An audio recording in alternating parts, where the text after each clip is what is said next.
Aujourd'hui, j'aimerais te parler de la hijama, de l'incisiothérapie. Alors, c'est ou de la cupping thérapie, ça dépend des noms qu'on lui donne. En fait, c'est une pratique assez ancestrale, assez ancienne. Donc, on trouve même des vestiges sur les quelques pierres en fait de l'Égypte ancienne, antique, dans lequel on voit que les pharaons et les peuples égyptiens anciens utilisaient cette technique-là. Alors, c'est quoi c'est quoi la pratique? C'est de poser des ventouses. Avant, on posait des cornes, parce qu'on n'avait pas de ventouses en plastique, en verre. On pose ces ventouses sur certaines parties du corps. Il peut y avoir deux sortes de cupping thérapie, de thérapie donc par les ventouses. La première qu'on appelle sèche et l'autre qu'on appelle humide. La sèche, c'est de poser donc ces ventouses-là à certains endroits du corps et donc par un effet de succion, on va stimuler certaines parties, donc au niveau de l'immunité, de la production hormonale, etc. La deuxième, qui est appelée humide, en fait, c'est avec une extraction de sang. Alors, c'est une extraction, en fait, ce sont des incisions, des scarifications très très superficielles hein, sur l'épiderme, qui permettent d'extraire le sang. Alors, aujourd'hui en France, on tend vers une interdiction pure et dure. Aujourd'hui, il reste un petit peu de flou, en fait, très peu d'ailleurs. Il y a pas mal de personnes qui ont été inquiétées par les autorités, notamment suite à des plaintes ou des recommandations ou des doléances comment on appelle ça, des agences régionales de santé, l'ARS. Il y a aussi la Miviludes qui se mêle à la partie, et puis aussi l'ordre de médecins. Il me semble que c'était à Lille qui a déposé une plainte finalement pour exercice illégal de la médecine. Donc il y a des praticiens qui ont été condamnés avec la prison avec sursis, mais condamnés quand même pour exercice illégal de la médecine parce que, au vu de la loi, aujourd'hui, seules les personnes qui sont médecins, il peut y avoir des cas de délégation en fait d'ordonnance. Le médecin peut déléguer à un infirmier ou une infirmière le soin de poser ces ventouses-là. Et en fait, il faut savoir que la loi considère, ou la jurisprudence considère que l'instrument lui-même, la ventouse en lui-même et les bistouris, donc tous les instruments qu'on utilise pour opérer ces petites scarifications, sont considérés comme des instruments médicaux. Le fait même de poser les ventouses à certains endroits selon, disons, un certain diagnostic, entre guillemets, certaines pathologies constituent en soi un acte médical. Le fait de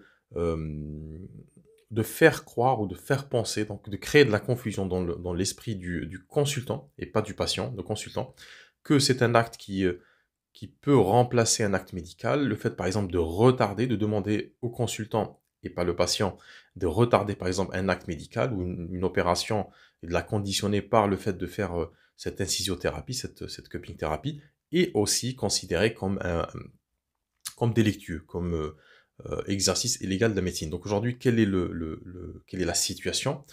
Il y a énormément de praticiens en cupping thérapie qui se retrouvent dos au mur aujourd'hui parce que les condamnations tombent de plus en plus, l'État resserre de plus en plus, ou plutôt le- la justice resserre l'étau sur cette pratique-là, considérant, parce que c'est quelque chose, c'est ce qui se voit de plus en plus, c'est ce qui se comprend aussi de plus en plus, considérant que l'exercice de la cupping thérapie est quelque chose qui tient du domaine médical, de l'exercice médical. Donc il faut être médecin.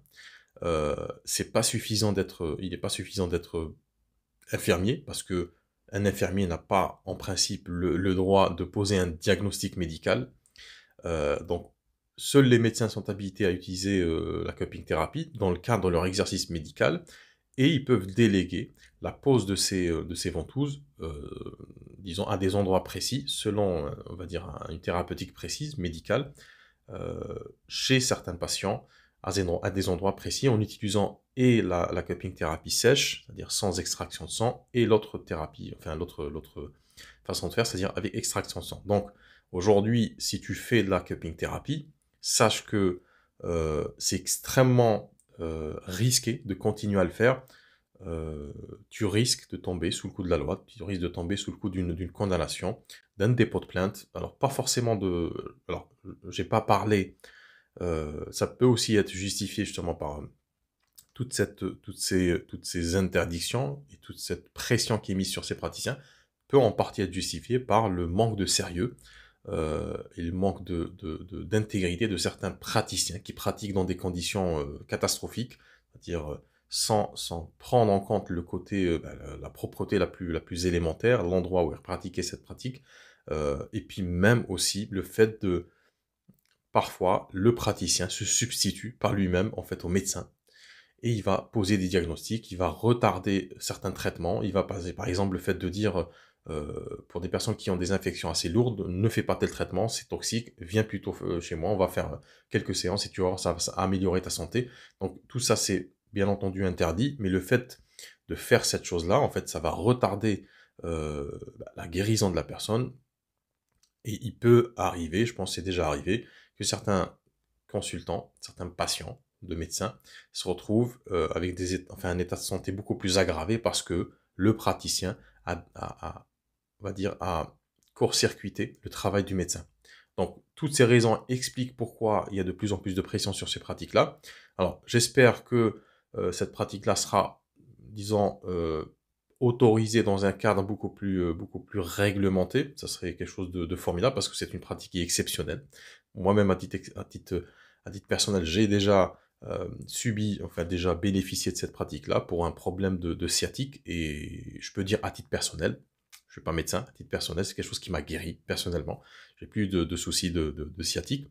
Euh, il n'en reste pas moins que on espère que il y ait quelque part une agglomération, un syndicat, un regroupement de praticiens pour faire porter justement euh, cette pratique, enfin que les pouvoirs publics puissent encadrer cette pratique-là et qu'elle devienne de plus en plus reconnue, chose qui est le cas dans pas mal de pays, un tas de pays où c'est déjà pratiqué. Dans beaucoup de pays, c'est déjà pratiqué, même dans des hôpitaux, parce que c'est une pratique qui est vraiment, vraiment, vraiment intéressante. Maintenant, en France, si tu fais de la thérapie, la cupping thérapie, je t'invite à reconsidérer ton métier, à ne plus le faire dans un cadre pseudo-médical, faire attention à ce que tu fais, à rester dans les clous, à respecter ton consultant, à respecter le corps médical, parce que c'est vrai qu'on a énormément de critiques face au corps médical. Il y a une suspicion justement parce qu'il y a justement une suspicion d'inefficacité par rapport au corps médical, par rapport à ce qui s'est passé, la gestion du Covid, etc., de la Covid. N'en reste pas moins que les médecins sont utiles, sont extrêmement utiles, et que chaque praticien, qu'il soit praticien de santé ou autre, doit être à sa place. Et à mon sens, à mon avis, ce sont des pratiques qui sont complémentaires, qui vont peut-être aider, parce qu'il y a énormément d'études sur la cupping thérapie. C'est pas une pratique sectaire qui débarque de nulle part. Hein. C'est pas un truc New Age, non. C'est quelque chose qui existe depuis 3000 ans ou 4000 ans au bas mot. Donc c'est très efficace. Ça ressemble un peu au saigné qui se faisait ici en France il y a quelques dizaines d'années.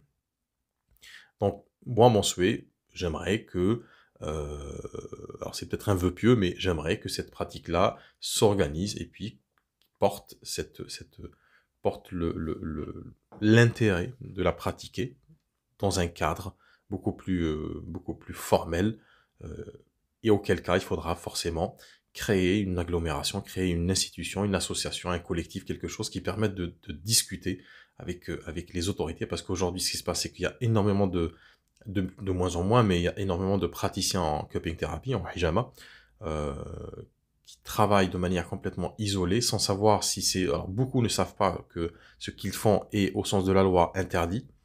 Ils comprennent pas, et puis certains savent, certains ne savent pas trop, parce qu'ils se disent, il y a un flou, j'ai le droit de faire ci, j'ai le droit de faire ça, donc il y a encore un flou autour de cette profession-là, et ce serait beaucoup plus pertinent que ces praticiens se regroupent et puissent discuter et créer pourquoi pas quelque chose, euh, un truc qui pourrait s'adresser à l'État, aux autorités de santé. C'est important aujourd'hui, si tu fais de la hijama, de faire une pause dans ton activité. Je sais que c'est compliqué, mais de faire une pause et de poser ces questions-là, parce que tu peux non seulement nuire à la réputation de la pratique, qui en soit efficace, mais surtout, tu peux t'attirer des problèmes aujourd'hui si tu pratiques.